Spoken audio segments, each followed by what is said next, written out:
I left my apartment in the afternoon when the sun gently hid behind the mammothous clouds. I grew forget-me-nots the whole year for my mother's death anniversary. Picking some of the most vibrant flowers, I tied them in a blue ribbon. I put on the best formal decent gown I had and set off for the graveyard. I got down from the bus stop before my actual stop because the roads ahead were out of bounds for the public. There was some interpack car drifting competition organized by Nikolai. I knew I had to hurry before the event began, so I decided to walk to the graveyard since it wasn't too far. The road was the fastest way, but maybe I shouldn't have taken the road. I had walked a few meters ahead on the road when I heard the roaring of engines and several cars zoomed past me at a speed that made them look like mere glowing lights flying by. One of those cars stopped at some distance and started driving in reverse. It was a brand new gray Supra. Lowering my gaze, I increased my pace. "Want a lift, sis?" Nikolai put his elbow on the window, patting his car. He drove the car slowly, matching my pace. "You know, an Omega shouldn't be here at this hour. Alphas from all the packs will be here tonight. What if someone kidnaps you? Or does something worse?" A shrill laughter came from the passenger seat. "Come on, brother. They might just run their cars over her ugly face of hers. How could someone look at such an abomination and not want to crush it?" Xanthea sniggered, rolling the chewing gum across her mouth. Now, Leah, don't be so harsh or she'll start crying again." Like good old days, Nikolai stopped the car. They exchanged some glances, and Xanthea and Nikolai stepped out of the car. Keeping my eyes low, I tensed up when they approached me. Clenching the forget-me-nots, I hid them in my gown's fabric. "How rude of you. Ever since you left the palace, you didn't even come to visit us once. How ungrateful can a bitch get?" Xanthea hit my shoulder, and I stumbled back. "Whoa! Calm down. It's been a while since we saw her." "Go easy on her." Nikolai's gaze darkened as it ran over me. I dug my fingers into my flesh as I clenched my trembling fist. "Going on a date, sis?" I shuddered as his aura thickened. The threat behind his words held me in a chokehold. Restlessness built in my chest as I instantly shook my head. "Then where are you going with flowers in your hand and dressed so prettily? You might not be living with us anymore, but you are, unfortunately, linked with the royal family. And if you were to stain our reputation by acting like a slut then as you brother, it'd be my responsibility to put you in your place." He growled, towering over me, and I cowered. I pressed my lips together, and I shook my head. "I was going to visit my mother's grave. It's her death anniversary tea today," I stammered. There was a sudden shift in his darkening aura. "Oh, it is indeed your birthday today. Happy birthday, sis." I flinched when Nikolai reached out to touch my shoulder. "Oh, come on.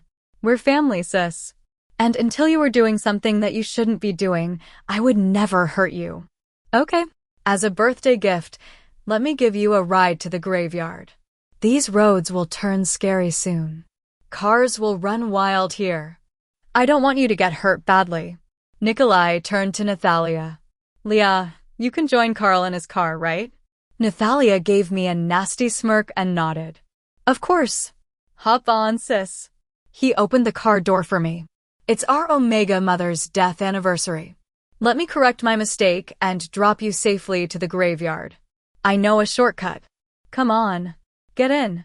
It's a dangerous road ahead." Xanthea scoffed with a menacing smirk crossing her face. "I'll keep a watch from behind." Another car stopped and Xanthea got into it. Nothing they had ever done to me had ever led to anything good for me. I had been an eyesore, proof of Alpha's infidelity. So Luna had always done everything she could to keep reminding me how illegitimate, unwanted, and burdensome I truly was. She had taken every chance to hurt me in all the ways she could. Physically, mentally, emotionally. And Luna's biggest weapons to inflict all that pain on me had been Nikolai and Xanthea. "Get in, sis. Trust me, I am truly concerned about you," Nikolai yelled as several cars zoomed right across the road. "Father will be upset if you get hurt or some random car hits you. Ever since you left the palace, we rarely meet. Let's catch up. I should have run the other way, but several cars stopped by. Boys and girls took out their head out of the window, laughing and giggling. Nikolai seized my hand in a bruising grip, and I yelped slightly. You don't plan to embarrass me before those insects, do you? He spoke through his gritted teeth. Be my good doll like you've always been and get in while I am still being nice. He hissed. Blinking back the mist in my eyes, I entered his car. The foreboding screamed at me to not enter his car, but he had left me no other option. Put on the seatbelt, Nikolai said with a dark smirk cutting through his face. I fumbled with the seatbelt, but put it on. In a matter of a few seconds, I was tightly clutching on the seatbelt, trying my best not to crush the flowers. The car was racing at its extreme limit. I looked at Nikolai, who seemed to be enjoying himself handling the steering wheel deftly, making his car drift on the road. The car turned in circles with the rest of the cars, and there were moments almost every second that I thought the car was going to crash into the others. Nikolai laughed. I shut my eyes tightly. Sis, open your eyes. I am going through all this trouble for you. Enjoy. Xanthea hooted, taking half her torso out of the car's window that drifted into circles right behind Nikolai's car. She shot fireworks into the sky, and several other cars followed the suit.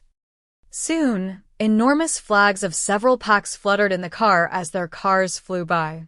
The rear wheels of almost all those cars were hidden in the fog created by the drifting tires on the road. Please slow down. The words trembled out of my lips. What? I couldn't hear you, sis. Say that louder. Nikolai mused as raced the car towards a steep curve. Covering my face with my hands, I shut my eyes tightly. He drifted the cars along the curve, and I was pressed against the seat. Let me out. I screamed, panting. Please, let me out. Nikolai gave me a hostile side look as he sped, tearing against the winds. With pleasure, sis. He smirked, unbuckling my seatbelt. The door opened on my side, and before I could realize, he pushed me out of the speeding car. My right hand and left leg crashed against the road before I rolled and skidded on the black road. A sharp pain numbed my body before I completely blacked out for a few seconds from the impact. The road and cut through my skin like a blade until the world finally stopped spinning. I laid on the road for I don't know how long, but in the days, I remember crawling towards the forget-me-nots when Xanthea's car zoomed inches away from my fingers, crushing the flowers. Her laughter thinned as her car and Nikolai's car drifted in circles all around me. Now and then, Nikolai's car would zoom right past me, and I would try to avoid coming under the tires by rolling over. Please stop. I don't know if my words left my lips or not. My body was shivering badly. I am sorry. I am sorry. You should be sorry. Xanthea spat. Sorry for being born. You should have died with your mother, bitch. No, Leah. Had she died, we wouldn't have such a great toy to play with. Let's play a little more. Let's see how well my car's brakes are. Stay where you are, sis. And pray the car doesn't drift over you, haha. I am going to do a small experiment. Everyone back off. Nikolai roared, and all the cars circling around me emptied the road around me. Nikolai reversed his car until he was almost out of my sight. Crawling to the forget-me-nots, I picked them up and then put on my cracked glasses. I had to get out of that place. The roar of the car's engine haunted the road as the headlight flashed right into my eyes, blinding me. Nikolai accelerated the car right towards me. My hand clutching the flowers fell limply to my side. My heart gave a painful throb, and I knew what raced towards me was my death. The car came closer and closer and... Screech. Please download Novels Ago and search the code in the upper left corner to continue reading.